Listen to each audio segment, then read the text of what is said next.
मेरे प्यारे आत्मन, आज का प्रश्न बहुत ही महत्वपूर्ण है। महत्वपूर्ण इसलिए नहीं कि यह कोई दार्शनिक गुत्थी है, बल्कि इसलिए क्योंकि यह तुम्हारे रोए रोए में बसा है।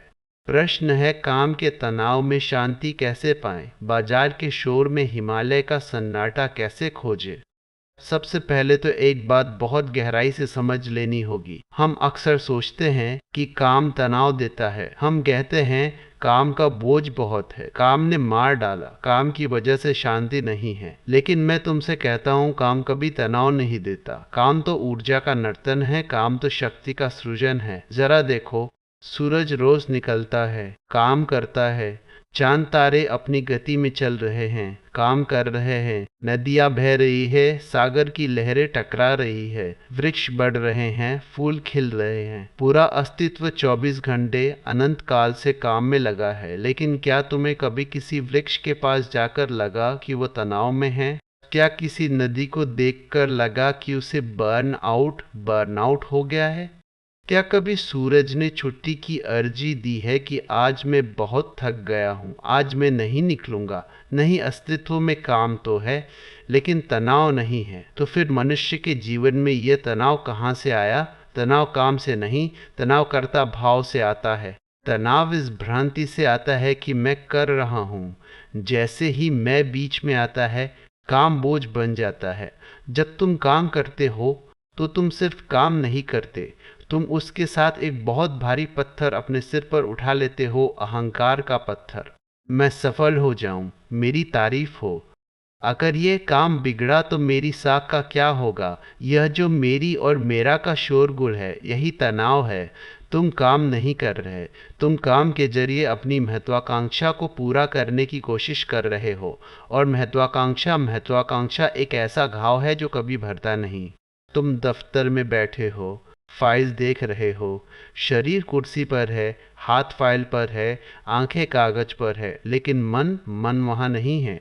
मन या तो कल की चिंता में है या आने वाले कल के सपने में। तुम प्रमोशन के बारे में सोच रहे हो, तुम बॉस के गुस्से के बारे में सोच रहे हो, तुम घर के झगड़ों के बारे में सोच रहे हो। तुम बंटे हुए हो, तुम खंड खंड हो। ओशो का ये सूत्र याद रखना। तनाव का अर्थ है एक समय में दो जगह होने की कोशिश करना। तुम यहाँ हो लेकिन तुम वहाँ होना चाहते हो। तुम क्लर्क हो लेकिन तुम मैनेजर होना चाहते हो। तुम जो हो तुम उससे राजी नहीं हो। बस इसी का नाम तनाव है। यह जो खिंचाव है, जो है और जो होना चाहिए के बीच, उसी रबर बैंड के खिंचाव को तुम तनाव कहते हो। अगर तुम रबर बैंड को ढीला छोड़ दो, अगर तुम यह स्वीकार कर लो कि मैं जहाँ हूँ अभी इसी क्षण बस वही सच है, तो तनाव कहाँ बचेगा? लोग मेरे पास आते हैं, कहते हैं ओशो हमें ध्यान करना है, लेकिन समय नहीं मिलता, काम बहुत है। मैं उनसे कहता हूँ काम ही ध्यान है, अलग से वक्त निकालने की ज़रूरत क्या है? पुराने ज़माने के लोग जो मंदिर बनाते थे, जो पत्थर तराशते थे, उन्होंने पत्थरों पर अपना नाम भी नहीं लिखा। हम नहीं जानते कि अजंता और एलोरा की गुफाएं किसने बनाई। वे कलाकार कौन थे? वे पागल नहीं थे, वे मस्ती में डूबे हुए लोग थे। जब वे छेनी और हथौड़ी चलाते थे तो वे काम नहीं कर रहे थे, वे पूजा कर रहे थे। उनकी हर चोट में एक प्रार्थना थी। वे अपने काम में इतने लीन थे कि काम करने वाला मिट गया था, सिर्फ काम बचा था। इसे ही मैं समाधि कहता हूँ। जब नर्तक मिट जाए और सिर्फ नृत्य रह जाए, जब गायक मिट जाए और सिर्फ गीत रह जाए, जब काम करने वाला मिट जाए और सिर्फ कृत्य रह जाए, तब कैसी चिंता, तब कैसा तनाव। लेकिन तुम्हें सिखाया गया है संघर्ष। बचपन से तुम्हें जहर पिलाया गया है कि जीवन एक रेस है, दौड़ो। अगर तेज नहीं दौड़ोगे तो पीछे रह जाओगे। स्कूल में टीचर कह रहे हैं, घर में माँ बाप कह रहे हैं, समाज कह रहा है कुछ बनो, कुछ करके दिखाओ। बस इसी कुछ बनने की दौड़ ने तुम्हारी शांति छीन ली है। तुम साधारण होने से डरते हो, तुम रिलैक्स होने से डरते हो। तुम्हें लगता है कि अगर मैं तनाव में नहीं हूँ तो इसका मतलब मैं कामचोर हूँ। तुम्हें लगता है कि अगर माथे पर शिकन नहीं है तो तुम जिम्मेदार नहीं हो। हमने गंभीर लोगों को इज्जत दी है। जो आदमी हंस रहा है, गा रहा है, उसे हम कहते हैं ये तो पागल है। और जो आदमी मुंह लटकाए, फाइलों के बोझ तले दबा जा रहा है, उसे हम कहते हैं यह बड़ा जिम्मेदार आदमी है, बड़ा संजीदा है। मैं तुमसे कहता हूँ गंभीरता एक बीमारी है, यह आत्मा का कैंसर है। अस्तित्व गंभीर नहीं है, अस्तित्व एक उत्सव है, एक लीला है। कृष्ण को देखो। हम कृष्ण को भगवान कहते हैं, लेकिन हम उन्हें कभी गंभीरता से नहीं देखते। उनके हाथ में बांसुरी है, सुदर्शन चक्र नहीं। ज्यादातर समय वे नाच रहे हैं, गोपियों के साथ रास रचा रहे हैं।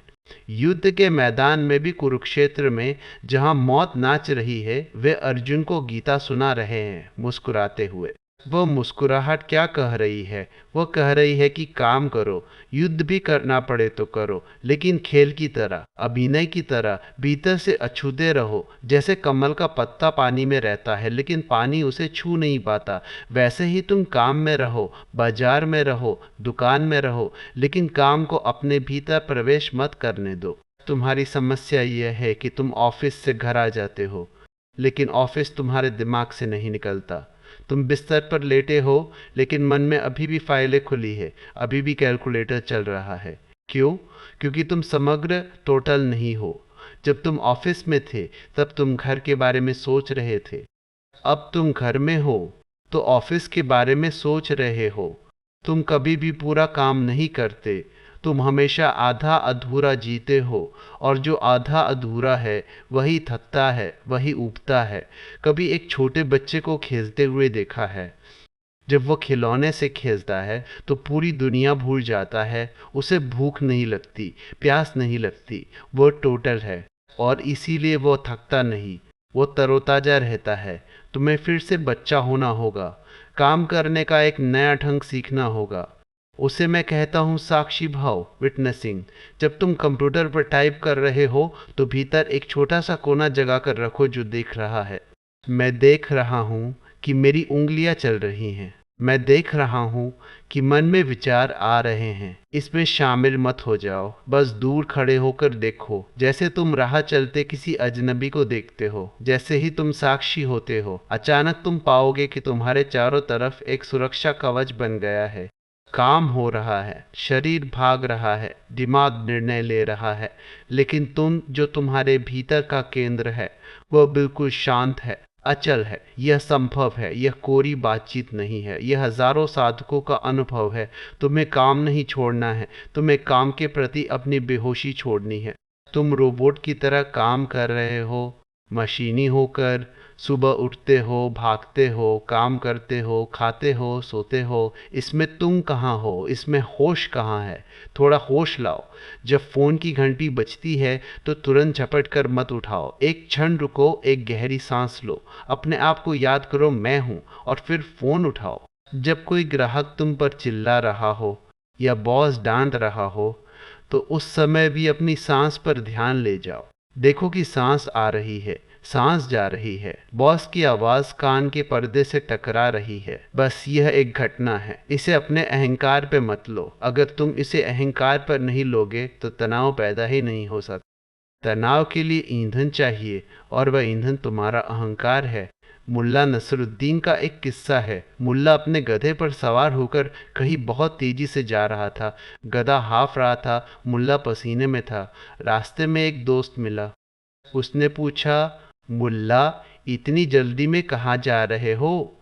मुल्ला ने कहा, बात मत करो, मेरे पास वक्त नहीं है, मैं बहुत ज़रूरी काम से जा रहा हूँ, मुझे अपनी शांति खोजने जाना है। दोस्त हंसा। उसने कहा, मुल्ला, तुम जिस दिशा में भाग रहे हो और जिस तरह भाग रहे हो, तुम शांति से दूर जा रहे हो। शांति कोई जगह नहीं है जहां तुम पहुंच जाओगे। शांति तो रुकने का नाम है। यही हाल तुम्हारा है। तुम सोचते हो, बस यह प्रोजेक्ट खत्म हो जाए फिर आराम करूंगा, बस रिटायर हो जाऊं फिर शांति मिलेगी, बस बच्चों की शादी हो जाए फिर मैं गंगा किनारे जाऊंगा। यह धोखा है, यह मन का सबसे बड़ा षड्यंत्र है। कल कभी आता नहीं।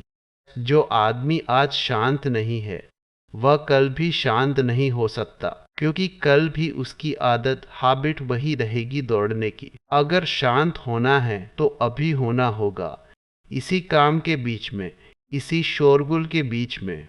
और इसका राज क्या है? राज है परिणाम को ईश्वर पर छोड़ देना। तुम सिर्फ अपने कृत्य के मालिक हो, फल के नहीं। जब तुम यह बात गहराई से स्वीकार कर लेते हो कि मैं सिर्फ एक माध्यम हूँ, जो होना है वह विराट की मर्जी से होगा, तो अचानक सारा बोझ गिर जाता है। तुम हल्के हो जाते हो, तुम्हारे पंख निकल आते हैं। फिर काम बोझ नहीं लगता, फिर काम खेल हो जाता है। फिर तुम हारो या जीतो, क्या फर्क पड़ता है? खेल अच्छा था, तुमने मजे से खेला, बस यही काफी है। तनाव आता है परफेक्शन की जिद से। तुम चाहते हो कि सब कुछ बिल्कुल ठीक हो। क्यों? जीवन टेढ़ा मेढ़ा है। जीवन कोई सीधी रेखा नहीं है। यहाँ गलतियाँ भी होंगी, यहाँ भूलें भी होंगी। अपनी भूलों पर हंसना सीखो, अपने आप को माफ करना सीखो। तुम परमात्मा नहीं हो, तुम इंसान हो। अपनी सीमाओं को स्वीकार करो और अंत में विश्राम को, रिलैक्सेशन को कोई बाहरी गतिविधि मत समझो। विश्राम एक आंतरिक अवस्था है। दिन भर में, बीच बीच में, बस 1 मिनट के लिए मिनी वेकेशन लो। कुर्सी पर बैठे हो, बस आंखें बंद कर लो। शरीर को ढीला छोड़ दो, जैसे कोई गीला कपड़ा तार पर टंगा हो। मन को कहो रिलैक्स, सिर्फ 1 मिनट, और तुम पाओगे कि ऊर्जा का नया स्रोत तुम्हारे भीतर फूट पड़ा है। वह ऊर्जा जो तनाव में बिखर रही थी, अब तुम्हारे भीतर इकट्ठी होने लगेगी। काम से भागना नहीं है, काम को ध्यान बना लेना है। बाजार से भागना नहीं है, बाजार को भी मंदिर बना लेना है। जब तुम इस भाव से काम करोगे कि यह काम भी उस परमात्मा की ही सेवा है, यह ग्राहक भी उसी का रूप है, यह फाइल भी उसी का विस्तार है, तो तनाव का कोई प्रश्न ही नहीं उठता। जहाँ प्रेम है वहाँ तनाव नहीं हो सकता, और जहाँ प्रार्थना है वहाँ चिंता नहीं हो सकती। तो जागो, अपने भीतर के उस सन्नाटे को खोजो जो सदा मौजूद है। चक्रवात के बीच में भी केंद्र शांत रहता है। तुम वह केंद्र हो। तुम वह शरीर नहीं हो जो थक जाता है। तुम वह मन नहीं हो जो चिंता करता है। तुम वह साक्षी हो जो इन सबको देख रहा है। बस उस देखने वाले को याद रखो। उसी याद का नाम धर्म है, उसी याद का नाम शांति है। मेरी बातों को सिर्फ सुनना मत, इसे पीना, इसे प्रयोग में लाना। कल जब काम पर जाओ तो एक नए आदमी की तरह जाना, एक ऐसे आदमी की तरह जो काम करने नहीं बल्कि काम का अभिनय करने जा रहा है, काम का खेल खेलने जा रहा है। और तुम पाओगे जीवन बदल गया है। बाहर वही है, लेकिन भीतर सब कुछ बदल गया है। जीवन एक पहेली है, और पहेली यह है कि हम जिसे सुख के लिए करते हैं वही हमारे दुख का कारण बन जाता है। हम काम करते हैं ताकि जीवन को बेहतर बना सकें, ताकि सुख सुविधाएं जुटा सकें, ताकि कल आराम से रह सकें। लेकिन विडंबना देखो, वही काम जो सुख का साधन होना चाहिए था, आज तुम्हारी छाती पर पत्थर बनकर बैठ गया है। तुम मेरे पास आते हो अपनी थकी हुई आंखें लेकर, अपने भारी सिर लेकर, और पूछते हो ओशो, काम के तनाव से कैसे बचे?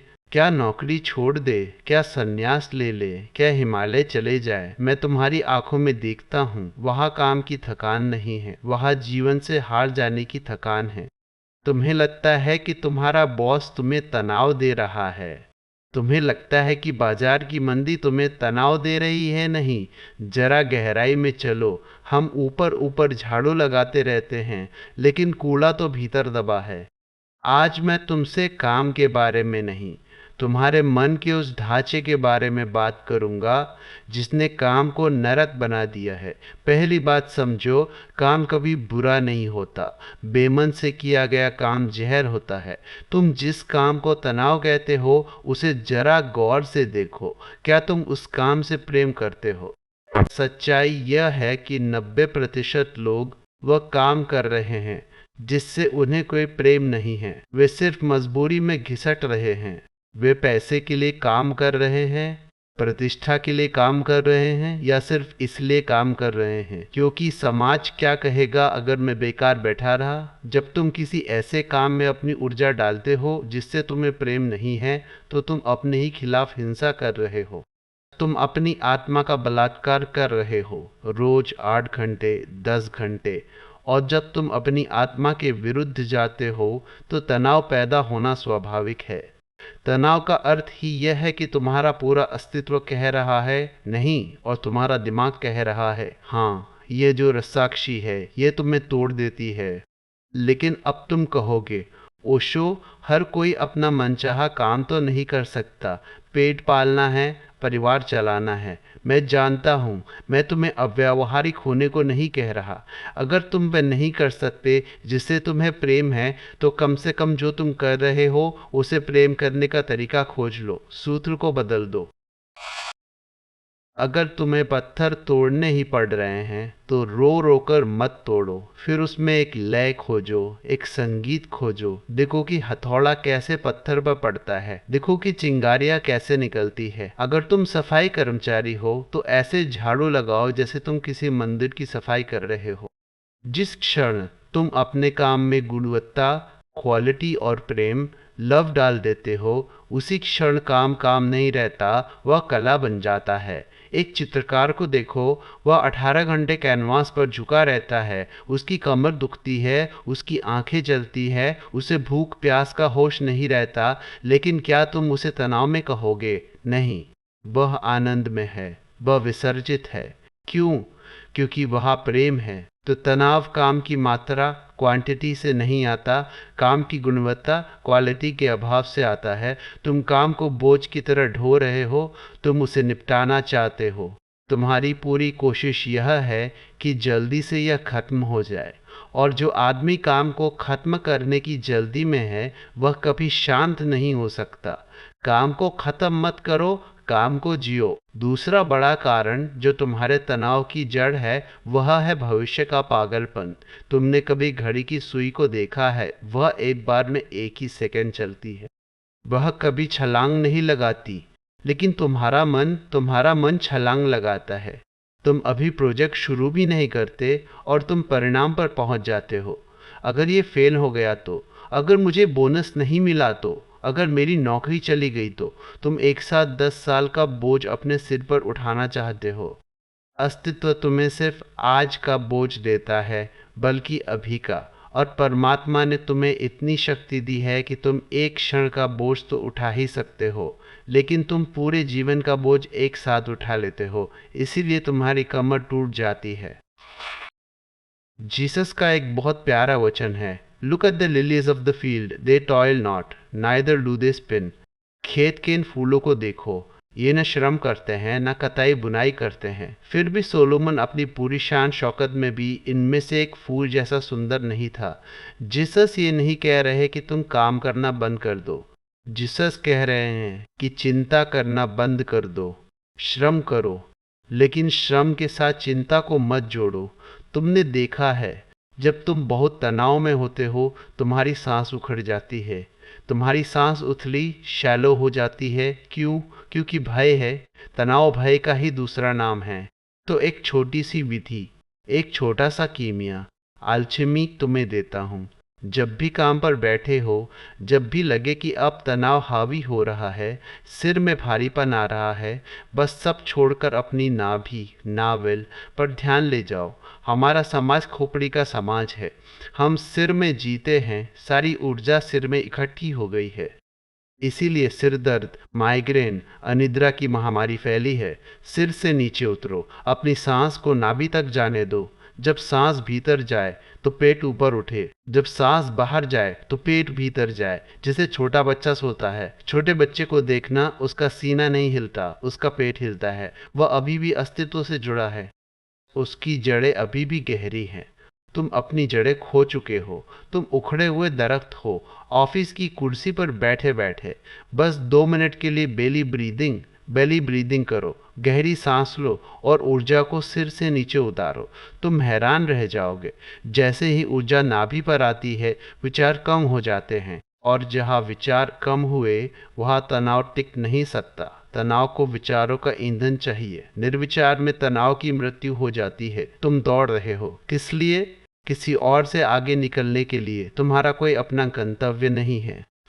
तुम्हारी खुशी यह नहीं है कि मैं खुश हूँ, तुम्हारी खुशी यह है कि मैं पड़ोसी से ज़्यादा खुश हूँ।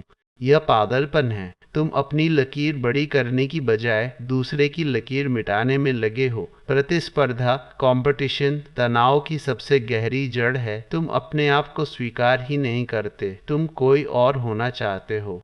तुम बिल गेट्स होना चाहते हो। तुम अंबानी होना चाहते हो। अस्तित्व ने तुम्हें तुम बनाया है। अगर परमात्मा को कोई और अंबानी चाहिए होता तो वह उसे बना देता। उसने तुम्हें बनाया है क्योंकि तुम्हारे जैसा कोई और नहीं है। तुम अद्वितीय, यूनिक हो। इस अद्वितीयता का सम्मान करो, तुलना छोड़ दो। जैसे ही तुम तुलना छोड़ते हो, काम खेल बन जाता है। फिर तुम यह नहीं देखते कि दूसरे की थाली में क्या है, तुम अपनी थाली का स्वाद लेते हो। फिर तुम काम इसलिए नहीं करते कि दुनिया को दिखाना है। तुम काम इसलिए करते हो क्योंकि तुम्हें अपनी ऊर्जा को अभिव्यक्त करना है। इसे मैं कहता हूँ सृजनात्मकता, क्रिएटिविटी। सृजनात्मकता का मतलब यह नहीं कि तुम कविता लिखो या चित्र बनाओ। अगर तुम एक दुकानदार हो और तुम ग्राहक से मुस्कुराकर बात करते हो, तुम चीजों को सलीके से जमाते हो, तो तुम सृजनात्मक हो। अगर तुम एक गृहिणी हो और तुम प्रेम से खाना बनाती हो, तो तुम सृजनात्मक हो। सृजन का अर्थ है तुमने जो भी किया उसमें तुमने अपने हस्ताक्षर छोड़ दिए, अपनी सुगंध छोड़ दी। लेकिन तुम तो मशीन बन गए हो। सुबह अलार्म बजता है, तुम उठते हो, रोबोट की तरह तैयार होते हो, रोबोट की तरह भागते हो। मेट्रो में, बस में, कारों की कतार में सब के सब मरे हुए लोग अपनी कब्रों की तरफ जा रहे हैं। दफ्तरों को मैं दफ्तर नहीं कहता, मैं उन्हें वातानुकूलित, एयर कंडीशन्ड कब्रिस्तान कहता हूँ। वहाँ लोग जिंदा नहीं हैं, वहाँ सिर्फ फाइलें जिंदा है। लोग मर चुके हैं। जागो। इस यांत्रिकता, मैकेनिकलनेस को तोड़ना होगा, और इसे तोड़ने का उपाय जंगल भागना नहीं है। इसे तोड़ने का उपाय है होश, अवेयरनेस। काम करते वक्त बीच बीच में अपने आप को चिकोटी काटो, क्या मैं यहाँ हूँ? हाथ चल रहे हैं, लेकिन क्या मैं जागा हुआ हूँ? पानी का गिलास उठाते वक्त उस गिलास के ठंडेपन को महसूस करो, उसके वजन को महसूस करो, पानी को गले से नीचे उतरते हुए महसूस करो। इसे ही जैन फकीर कहते हैं, चाय पीते वक्त सिर्फ चाय पियो। तुम चाय पीते वक्त पूरी दुनिया की चिंताएं पीते हो। चाय का स्वाद तो तुम लेते ही नहीं। तुम मल्टीटास्किंग के नाम पर पागल हो रहे हो। एक साथ 10 काम करने की हवस ने तुम्हें कहीं का नहीं छोड़ा।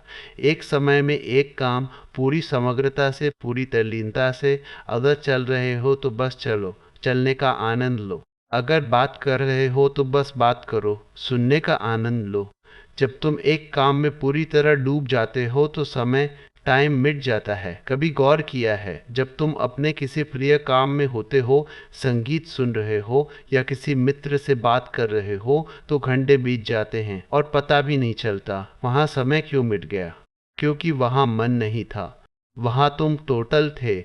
और जब तुम किसी उबाऊ मीटिंग में होते हो तो 5 मिनट भी 5 साल जैसे लगते हैं। समय मनोवैज्ञानिक है। जब तुम काम में डूब जाओगे तो काम ध्यान बन जाएगा, और ध्यान में ना समय है ना तनाव। मैं तुम्हें एक कहानी सुनाता हूँ।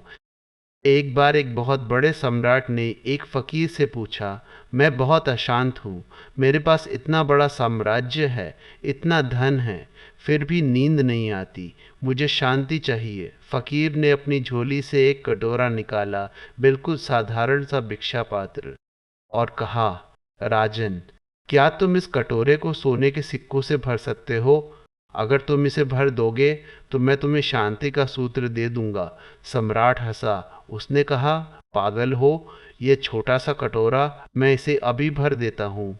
उसने अपने खजाने से हीरे, मोती, अशर्फियाँ मंगवाई और कटोरे में डाली। लेकिन यह क्या, जैसे ही सिक्के कटोरे में गिरते वे गायब हो जाते। कटोरा खाली का खाली रहता। सम्राट घबरा गया। उसने अपना पूरा खजाना उड़ेल दिया, लेकिन कटोरा नहीं भरा। शाम हो गई। सम्राट फकीर के चरणों में गिर पड़ा।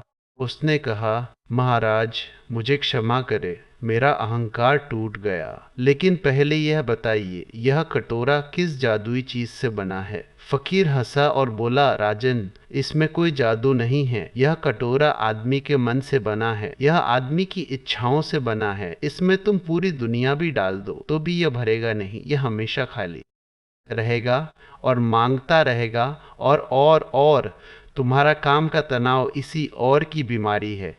थोड़ा और पैसा, थोड़ी और पावर, थोड़ी और प्रतिष्ठा। यह कटोरा कभी नहीं भरेगा। इसे भरने की कोशिश छोड़ दो। इसे तोड़ने का एक ही तरीका है, संतोष। संतोष का मतलब ये नहीं कि काम करना छोड़ दो। संतोष का मतलब है दौड़ना छोड़ दो। जो है उसमें आनंद लेना शुरू करो।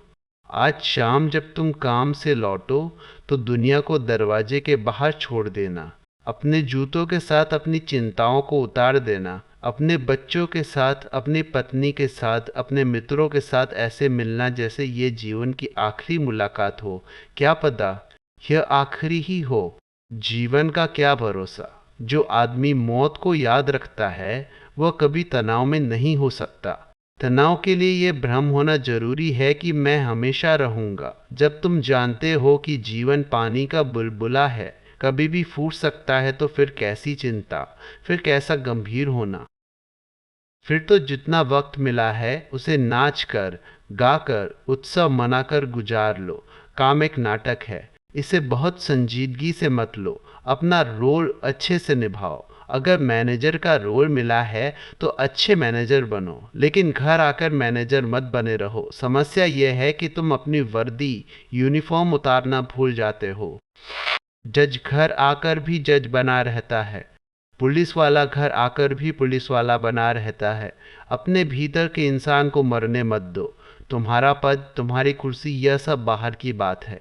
भीतर तुम सिर्फ एक चेतना हो, एक शुद्ध आकाश। उस आकाश को बादलों से मत ढंको। और अंत में विश्राम, रेस्ट को कमाना नहीं पड़ता। विश्राम तुम्हारा स्वभाव है।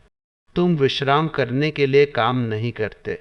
तुम काम करते हो क्योंकि तुम्हारे पास बहुत ऊर्जा है और तुम उसे बांटना चाहते हो। दृष्टिकोण बदलो। यह मत सोचो कि मुझे काम करना पड़ रहा है। यह सोचो कि मुझे काम करने का अवसर मिला है। यह अस्तित्व, यह विराट ब्रह्मांड तुम्हारे माध्यम से कुछ करना चाहता है। तुम बस बांसुरी बनो, गीत उसे गाने दो। जब तुम करता नहीं रहोगे, जब तुम सिर्फ एक माध्यम, व्हीकल रह जाओगे, तो तुम पाओगे कि काम तो हो रहा है और पहले से बेहतर हो रहा है, लेकिन थकान गायब हो गई है। पसीना बह रहा है, लेकिन भीतर एक ठंडी बयार चल रही है। यही है कर्मयोग, यही है काम में समाधि। इतनी सी बात समझ लो तो जीवन एक उत्सव बन जाएगा। चलो, आज इतना ही काफी है।